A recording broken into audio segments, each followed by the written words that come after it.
ओम अज्ञानतिमिरान्धस्य ज्ञानाञ्जनशलाकया चक्षुरुन्मीलितं येन तस्मै श्रीगुरवे नमः।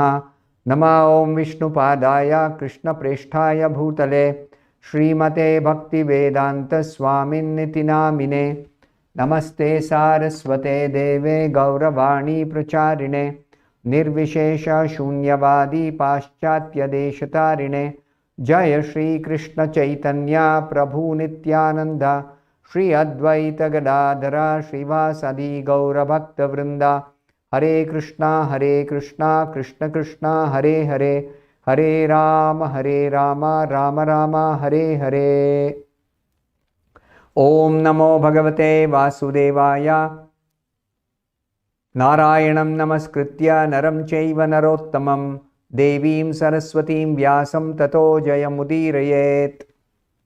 In this session, we'll be discussing from the 37th verse of the 5th chapter of the first canto of Srimad Bhagavatam. Om Namo Bhagavate Tubhyam Vasudevaya Dhimahi Pradyumna Aniruddhaya Pradyumnaya Aniruddhaya Namasankarshanaya cha.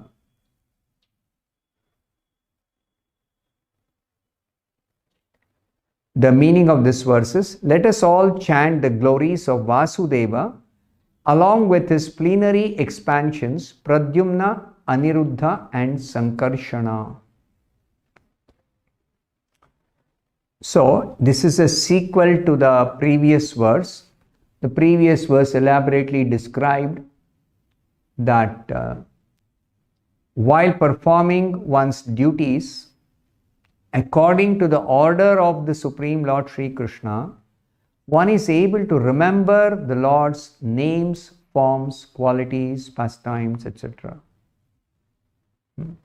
So here specifically Narad Muni is directing, let us all chant the glories of the Supreme Lord, specifically in his form as Vasudeva, Sankarshana, Pradyumna, Aniruddha. So in the purport, Srila Prabhupada says, according to the Pancharatra, this is one of the scriptures specifically connected with bhakti or devotional service. So according to Pancharatra, Narayana is the primeval cause of all expansions of Godhead. Now Krishna is there, the original personality, supreme personality of Godhead. He has got many expansions. Balaram is his expansion. Rama is his expansion. Parshurama is his expansion. Varaha is his expansion. Sankarshana is his expansion. Mahavishnu is his expansion, like that. So there are many expansions, actually unlimited expansions. But the Pancharatra describes Narayana, the form of the Lord, is the primeval cause of all expansions of Godhead. Now, these are Vasudeva, Sankarshana, Pradyumna, Aniruddha. The four expansions are specifically mentioned in the Pancharatra. Vasudeva, Sankarshana, Pradyumna, Aniruddha. Now these four expansions are described as Vasudeva and Sankarshana are on the middle, left and right. Pradyumna is on the right of Sankarshana and Aniruddha is on the left of Vasudeva, and thus the four deities are situated. They are known as the four aides de camp of Lord Sri Krishna. The Sanskrit term is Chaturvyuha Rupa. Chaturvyuha. They are the fourfold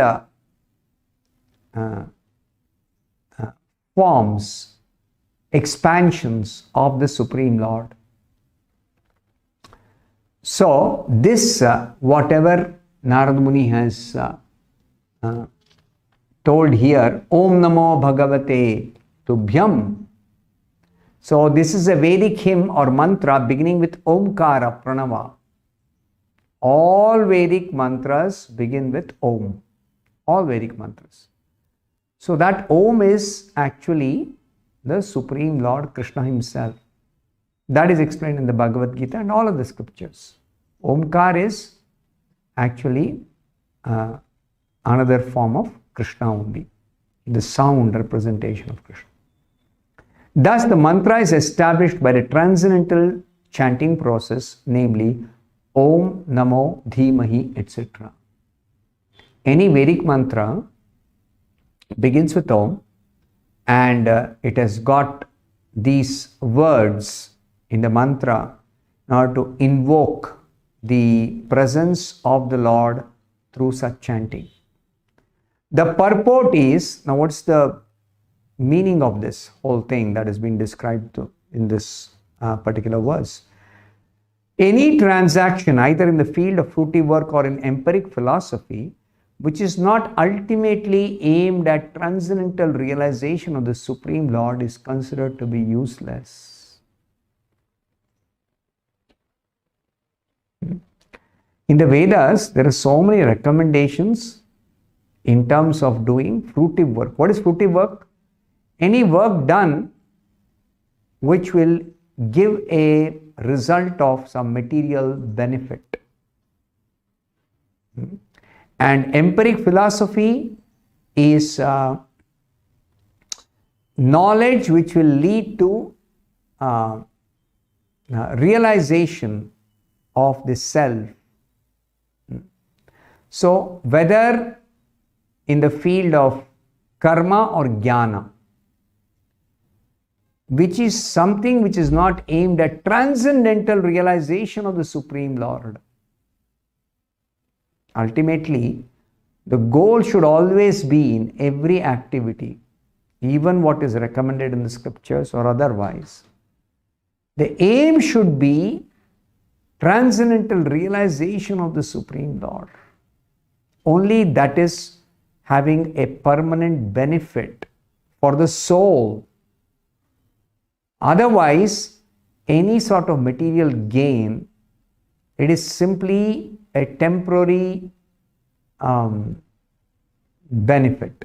It is not going to save us ultimately when we have to face the cataclysms of material nature. When we have to face death, or when we have to when we have to face pralaya, when we have to face some natural calamity, or when we have to face miseries, material miseries which are forced upon us, then all the material benefits are useless. So anything that we do should be aimed at transcendental realization of the Supreme Lord. Because by realizing the Supreme Lord, immediately we are elevated beyond the three gunas to the spiritual platform where there are no miseries, there is no natural calamities, there is no illusion, there is no effect of the illusory energy. So that is very, very important to be noted. So Srila Prabhupada is further explaining here in the purport. Narad Ji has therefore explained the nature of unalloyed devotional service by his unalloyed devotional services, pure devotional service, by his personal experience in the development of intimacy between the Lord and living entity.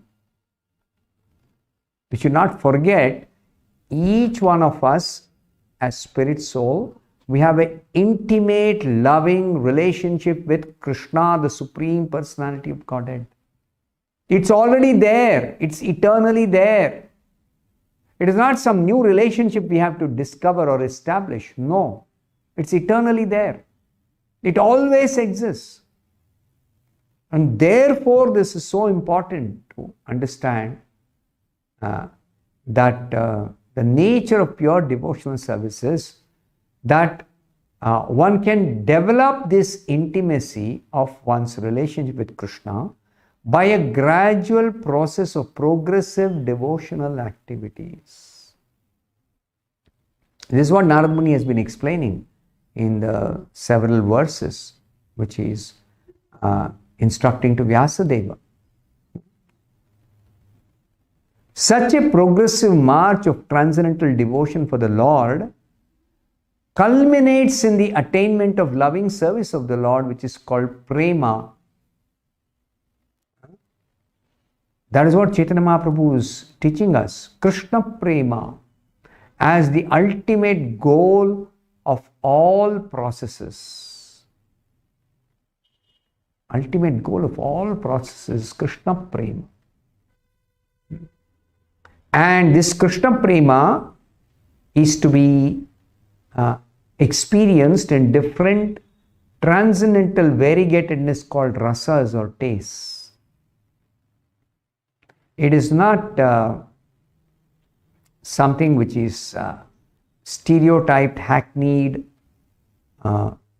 boring, dull kind of experience. No, it is full of variegatedness, rich variegated experience of different rasas. It's a very elaborate subject. The subject matter of transcendental taste, mellow taste of devotional service.